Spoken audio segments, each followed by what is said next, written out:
খাবার খাওয়াতেও বিভিন্ন শিষ্টাচার আদব রয়েছে, সেই আদবগুলো আপনি ফলো করেন। রাসূল সাল্লাল্লাহু আলাইহি ওয়াসাল্লামের সুন্নতের উপর যদি আপনি আমল করেন খাবার খাওয়াতেও, তাহলে আপনি ইনশাআল্লাহ সওয়াব পাবেন। খাদ্য গ্রহণের বিভিন্ন ধরনের আদব রয়েছে, কিছু আদব আপনাদের সামনে তুলে ধরার চেষ্টা করছি। প্রথমত, আমরা হাত ভালো করে ধৌত করব, বিসমিল্লাহ বলে খাবার শুরু করব। যদি বিসমিল্লাহ বলতে ভুলে যাই তাহলে আমরা কি বলবো? বিসমিল্লাহি আউয়ালাহু ওয়া আখিরাহু। তারপরে ডান হাত দিয়ে খেতে শুরু করব, সেটা খাবার হোক বা পানীয়, দুটোই আমরা ডান হাত দিয়ে খাবো। পাত্রের মধ্যাংশ থেকে আমরা খাবো না, পাত্রের মধ্যস্থল থেকে আপনি খাবার গ্রহণ করবেন না, বরং আপনার নিকটে যেটা সেখান থেকে আপনি শুরু করবেন। খাবার নিয়ম হচ্ছে আপনি যেখান থেকে, আপনার নিকটে যেটা সেখান থেকে আপনি শুরু করবেন। তো 4 নম্বর আদব কি হলো?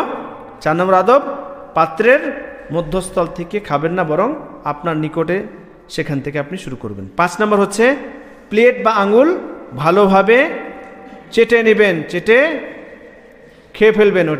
ওটা অনেক বড় নিয়ামত, যেটা এই হাদিস থেকে স্পষ্ট হলো, কারণ ওখানেও হয়তো খাবারের কোন অংশে বরকত আছে আমরা জানি না, ওখানে বরকত থাকতে পারে। 6 নম্বর হচ্ছে যদি খাবার পড়ে যায় তাহলে তা উঠিয়ে খাবার উপযোগী হলে খেয়ে ফেলবেন। আর খাবার উপযোগী তখনই হবে যখন আপনি দস্তরখানা বা সোফরা বিছিয়ে খাচ্ছেন, কারণ কোন খাবারে বরকত রয়েছে আমরা জানি না, ফলে আমরা খাবার কেউ ফেলবো না। যদি পড়ে যায় খেতে খেতে তাহলে সেটা আমরা উঠিয়ে নেব। 7 নম্বর হচ্ছে কাত হয়ে বা ঠ্যাঁস দিয়ে আমরা খাবো না। অনেকেই হেলান দিয়ে ঠ্যাঁস দিয়ে খেতে শুরু করেন, এটা ঠিক না। 8 নম্বর হচ্ছে অল্প বা পরিমাণ মোতাবিক খাবো, অল্প বা পরিমাণ মোতাবিক খাবো।